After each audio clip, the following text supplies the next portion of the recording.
স্কুলে না গিয়ে বন্ধুর সঙ্গে কুলিক নদীতে স্নান করতে গিয়ে নদীর জলে তলিয়ে মৃত্যু হলো এক কিশোরের। এদিন দুপুরে ডুবুরি নামিয়ে উদ্ধার কাজ শুরু হলে সন্ধ্যে 7:30 নাগাদ ওই কিশোরের মৃতদেহ উদ্ধার করে ময়না তদন্তের জন্য রায়গঞ্জ মেডিকেল কলেজ ও হাসপাতাল মর্গে পাঠায় পুলিশ।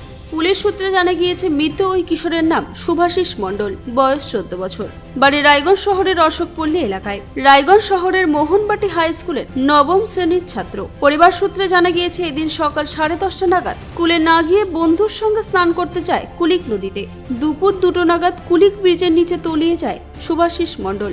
ঘটনার খবর পেয়ে ছুটে আসে রায়গঞ্জ থানার বিশাল পুলিশ বাহিনী, দমকল ও ডুবুরি নামিয়ে দীর্ঘক্ষণ খোঁজাখুঁজি করার পর এদিন সন্ধ্যে 7:30 নাগাদ ওই কিশোরের মৃতদেহ উদ্ধার করে রায়গঞ্জ মেডিকেল কলেজ ও হাসপাতাল মর্গে পাঠায় পুলিশ। এই ঘটনাকে কেন্দ্র করে তীব্র চাঞ্চল্য ছড়িয়েছে রায়গঞ্জে। একমাত্র ছেলের মৃত্যুতে বারবার সংজ্ঞা হারাচ্ছেন বাবা অবিনাশ মণ্ডল ও মা ভারতী মণ্ডল।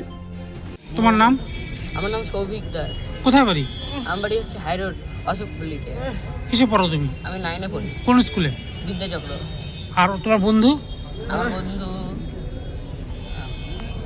কাকু কোন স্কুলে পড়ে? এই বিদ্যাচক্র থেকে বিদ্যাচক্র 9-এ পড়ে। বিদ্যাচক্র থেকে এখানে নিয়ে গেছি। 9-এ পড়ো। বাড়িতে নিলাম, এবার ট্রান্সফার করে এদেরকে হাত থেকে বাঁচানোর জন্য। ওই ব্যাগের মধ্যে ইয়ে আছে। তোমরা কখন আসছিলা স্নান করতে? ড্রেস আছে।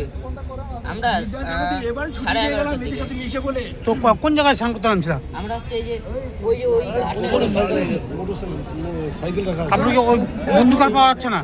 মানে সাঁতার কাটতে ছিল ভালোই, সাঁতার কাটতে কাটতে ওখানটা চলে আসে ওই কাঠগুলো। তারপর নিখোঁজ হয়ে গেল। তারপরে ওখান থেকে হচ্ছে অনেক স্রোত হচ্ছিল, তখন ওদিকে চলে গেছে। তখন থাপাচ্ছিল না, আমাকে বললো আয় আয় আয় তাড়াতাড়ি। আমি তারপরে ওর পাটা ধরে টানলাম আর ওকে টানে আনতে পারতেছি না। রায়গঞ্জ থেকে বিথিকা পালের রিপোর্ট, কুলিক নিউজ।